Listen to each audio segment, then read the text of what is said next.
മുഖ്യമന്ത്രി പിണറായി വിജയനും തമിഴ്നാട് മുഖ്യമന്ത്രി എം.കെ. സ്റ്റാലിനും കൂടിക്കാഴ്ച നടത്തി. അതേസമയം കുമരകത്ത് നടന്ന 15 മിനിറ്റ് നീണ്ട കൂടിക്കാഴ്ചയിൽ മുല്ലപ്പെരിയാർ വിഷയം ചർച്ചയായില്ല.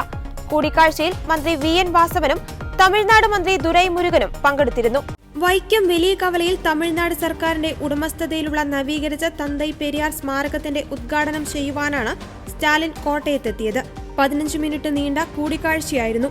കുമരകത്തെ റിസോർട്ടിൽ ഇരു മുഖ്യമന്ത്രിമാരും ഒന്നിച്ച് പ്രഭാത ഭക്ഷണം കഴിച്ചു. നവീകരിച്ച സ്മാരകത്തിന്റെ ഉദ്ഘാടനത്തിനു പിന്നാലെ ഇരു നേതാക്കന്മാരും പെരിയാർ മ്യൂസിയത്തിൽ സന്ദർശനം നടത്തി. തമിഴ്നാട്ടിൽ നിന്നും ദ്രാവിഡ കഴകം അധ്യക്ഷൻ കെ വീരമണി, തമിഴ്നാട് മന്ത്രിമാരായ Duraimurugan, EV. Velu, MV. Swaminathan, VCK. അധ്യക്ഷൻ തീരുമാളവൻ എം.പി, കേരള മന്ത്രിമാരായ Saji Cherian, VN. Vasavan, Francis George MP, CK. Asha ML. എന്നിവരും ചടങ്ങിൽ പങ്കെടുത്തു. വൈക്കം വലിയ കവലയിൽ 84 സെന്റിലാണ് തന്തൈ പെരിയാർ സ്മാരകം സ്ഥിതി ചെയ്യുന്നത്. പെരിയാറിന്റെ പ്രതിമ, മ്യൂസിയം, ലൈബ്രറി എന്നിവയാണ് ഇവിടെയുള്ളത്.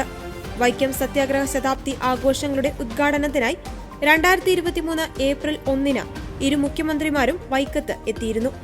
തമിഴ്നാട്ടിൽ നിന്നെത്തി വൈക്കം സത്യാഗ്രഹത്തിന്റെ മുന്നണി പോരാളിയായ സാമൂഹിക പരിഷ്കർത്താവും ദ്രാവിഡ രാഷ്ട്രീയ ആചാര്യനുമായ തന്തൈ പെരിയാറിന്റെ സ്മാരകം നവീകരിക്കുമെന്ന് 2023 ഉദ്ഘാടന വേദിയിലാണ് സ്റ്റാലിൻ പ്രഖ്യാപിച്ചത്.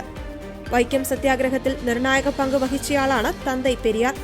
ടി.കെ. മാധവനും കെ.പി. കേശവമേനോനും ബാരിസ്റ്റർ ജോർജ് ജോസഫും അടക്കമുള്ള മുൻനിര നേതാക്കൾ അറസ്റ്റിലായപ്പോൾ തന്തൈ പെരിയാർ ആയിരുന്നു വൈക്കം സത്യാഗ്രഹത്തിന് നേതൃത്വം നൽകിയത്.